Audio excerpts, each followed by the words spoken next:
오늘 저희들에게 주시는 하나님 말씀은 민수기 16장 12절로 24절까지 말씀입니다. 말씀을 함께 봉독합니다. 모세가 엘리압의 아들 다단과 아비람을 부르러 사람을 보냈더니 그들이 이르되 우리는 올라가지 않겠노라. 네가 우리를 젖과 꿀이 흐르는 땅에서 이끌어내어 광야에서 죽이려 함이 어찌 작은 일이기에 오히려 스스로 우리 위에 왕이 되려 하느냐. 이뿐 아니라 네가 우리를 젖과 꿀이 흐르는 땅으로 인도하여 드리지도 아니하고 밭도 포도원도 우리에게 기업으로 주지 아니하니 네가 이 사람들의 눈을 빼려느냐. 우리는 올라가지 아니하겠노라. 모세가 심히 노하여 여호와께 여짜오되 주는 그들의 헌물을 돌아보지 마옵소서. 나는 그들의 나귀 한 마리도 빼앗지 아니하였고 그들 중에 한 사람도 해하지 아니하였나이다 하고, 이에 모세가 고라에게 이르되 너와 너의 온 무리는 아론과 함께 내일 여호와 앞으로 나아오되 너희는 제각기 향로를 들고 그 위에 향을 얹고 그 각 사람이 그 향로를 여호와 앞으로 가져오라. 향로는 모두 250개라. 너와 아론도 각각 향로를 가지고 올지니라. 그들이 제각기 향로를 가져다가 불을 담고 향을 그 위에 얹고 모세와 아론과 더불어 회막문에 서니라. 고라가 온 회중을 회막문에 모아놓고 그 두 사람을 대적하려 하매 여호와의 영광이 온 회중에게 나타나시느니라. 여호와께서 모세와 아론에게 말씀하여 이르시되 너희는 이 회중에게서 떠나라. 내가 순식간에 그들을 멸하려 하노라. 그 두 사람이 엎드려 이르되 하나님이여 모든 육체의 생명이 하나님이여 한 사람이 범죄하였거늘 온 회중에게 진노하시나이까. 여호와께서 모세에게 말씀하여 이르시되 회중에게 명령하여 이르기를 너희는 고라와 다단과 아비람의 장막 사방에서 떠나라 하라. 아멘. 분수에 맞게 살라 두 번째 오늘 시간입니다. 자, 여러분 어제 하루를 지내시면서 여러분 분수에 맞게 잘 지내셨습니까? 어제 하루를 살아가실 때에 여러분의 분수에 맞는 삶을 잘 사셨는지 모르겠습니다. 분수에 맞는 삶이 어떤 것이라고 했죠? 자신의 환경에 자족하며 감사하며 사는 것이 바로 분수에 맞는 삶이라는 것을 어제 고라의 모습을 통해서 우리는 함께 생각해 봤습니다. 오늘은 고라와 함께 반역을 일으켰던 다단과 아비람의 모습을 통해 분수에 맞게 사는 것이란 무엇인지 또 한번 생각해 보려고 합니다. 먼저 다단과 아비람은 어제 말씀드린 것처럼 고라가 반역을 일으켰던 동기와는 조금 다른 동기에 의해서 반역을 일으키게 됩니다. 그 동기란 바로 가나안 땅에 들어가지 못하게 된 자신의 상황, 이렇게 결정해 버리신 하나님의 결정이 못마땅하게 여겨지면서 불만을 품게 됩니다. 그리고 그 불만을 가지고 있던 차에 마침 고라가 반역을 일으키게 되고 그 고라의 반역에 함께 동참하게 된 것이죠.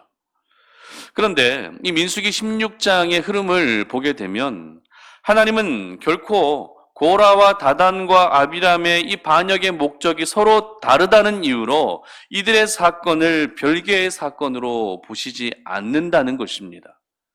목적은 달랐다 할지라도 다단과 아비람의 모습 역시 분수에 맞지 않는 모습으로 여기셨고 결국 그들은 모두 죽게 됩니다. 그렇다면 오늘 이 다단과 아비람을 통해 알 수 있는 분수에 맞는 삶이란 무엇입니까?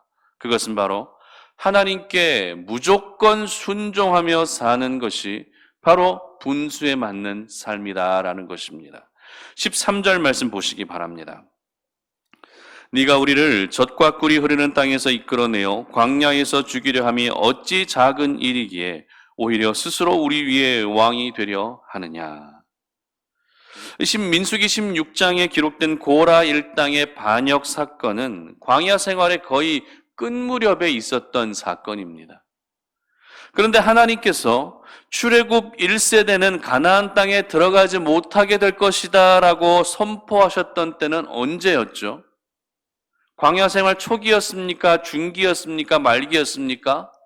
바로 초기에 이와 같은 선포를 하셨습니다. 그렇기 때문에 오늘 이 다단과 아비람은 거의 40년 동안 광야 생활을 하면서 늘 하나님과 모세를 향해 원망의 마음을 가지고 그 세월을 보냈다는 것을 알게 됩니다.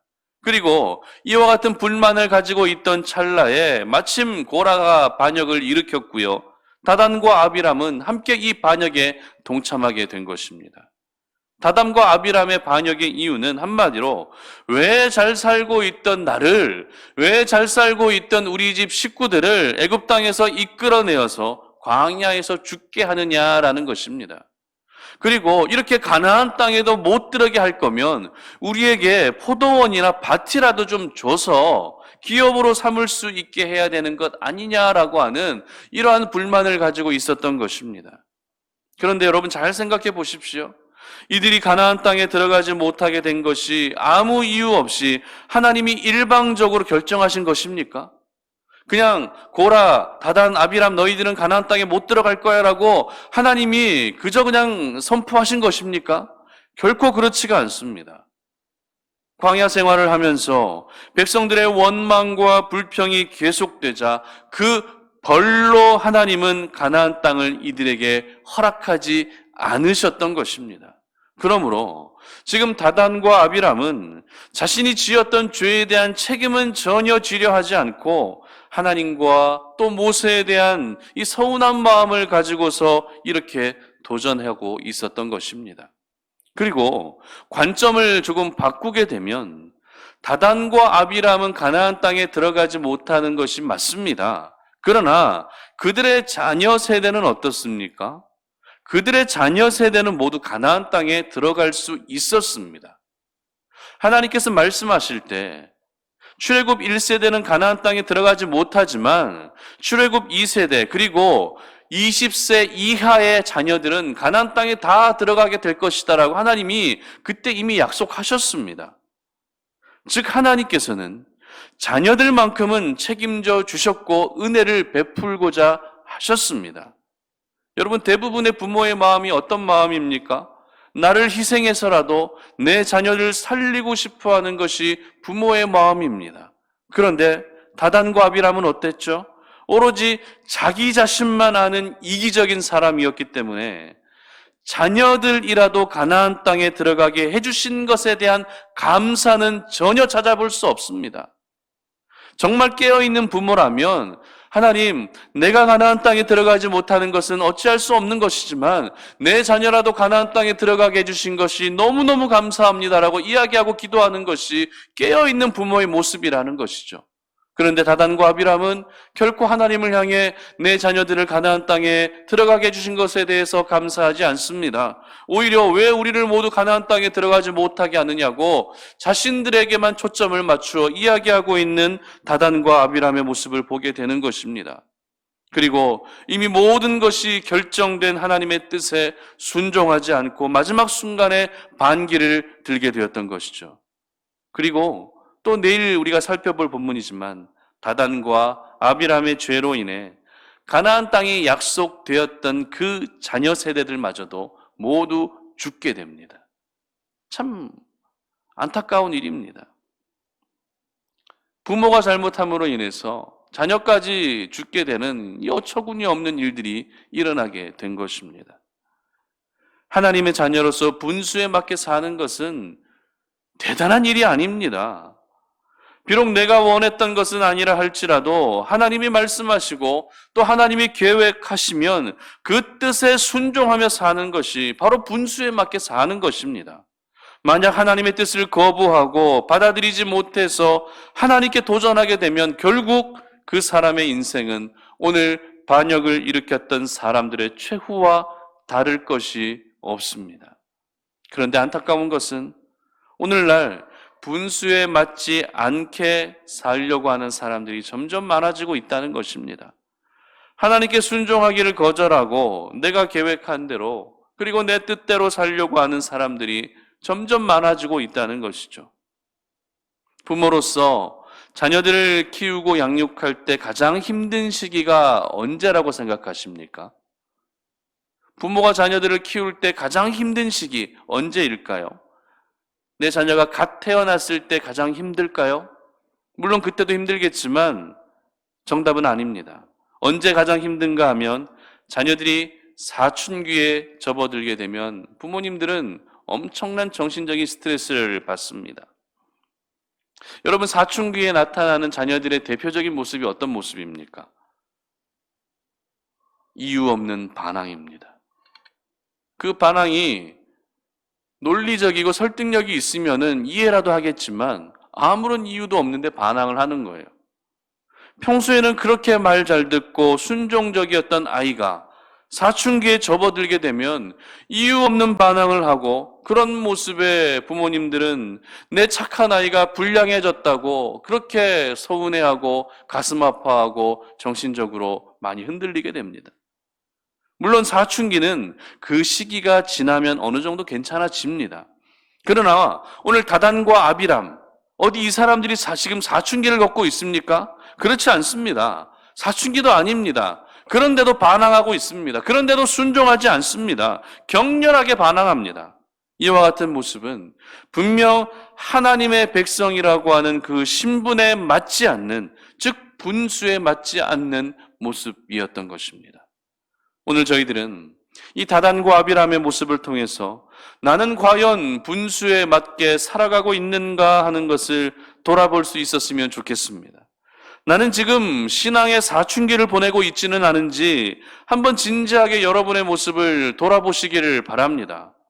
성경을 통해 이 불순종의 삶이 얼마나 큰 화를 가지고 오는지 저희들은 잘 알고 있습니다. 이스라엘 백성들만 봐도 불순종으로 인해 가나안 땅에 들어가지 못합니다.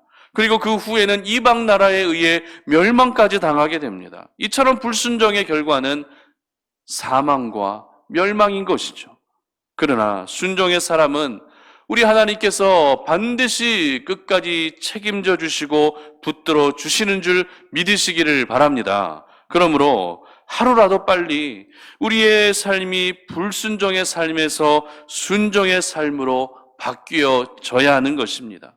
바로 그것이 하나님이 보시기에 가장 분수에 맞는 삶이라는 것을 여러분 모두 꼭 기억하시기를 바랍니다. 그래서 우리 송탄 오륜의 모든 가족들은 순종의 삶을 통해 하나님의 자녀라고 하는 그 신분에 가장 합당한 모습으로 주어진 자리에서 끝까지 책임져 주시는 우리 하나님의 은혜를 경험할 수 있기를 주님의 이름으로 축복합니다. 말씀을 맺겠습니다.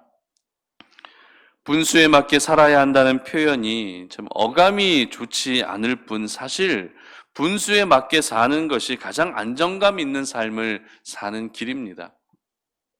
저희들은 세상을 살아가는 하나님의 자녀입니다. 그리고 하나님의 백성입니다. 그 거룩한 신분을 여러분 절대 잊지 않으시기를 바랍니다.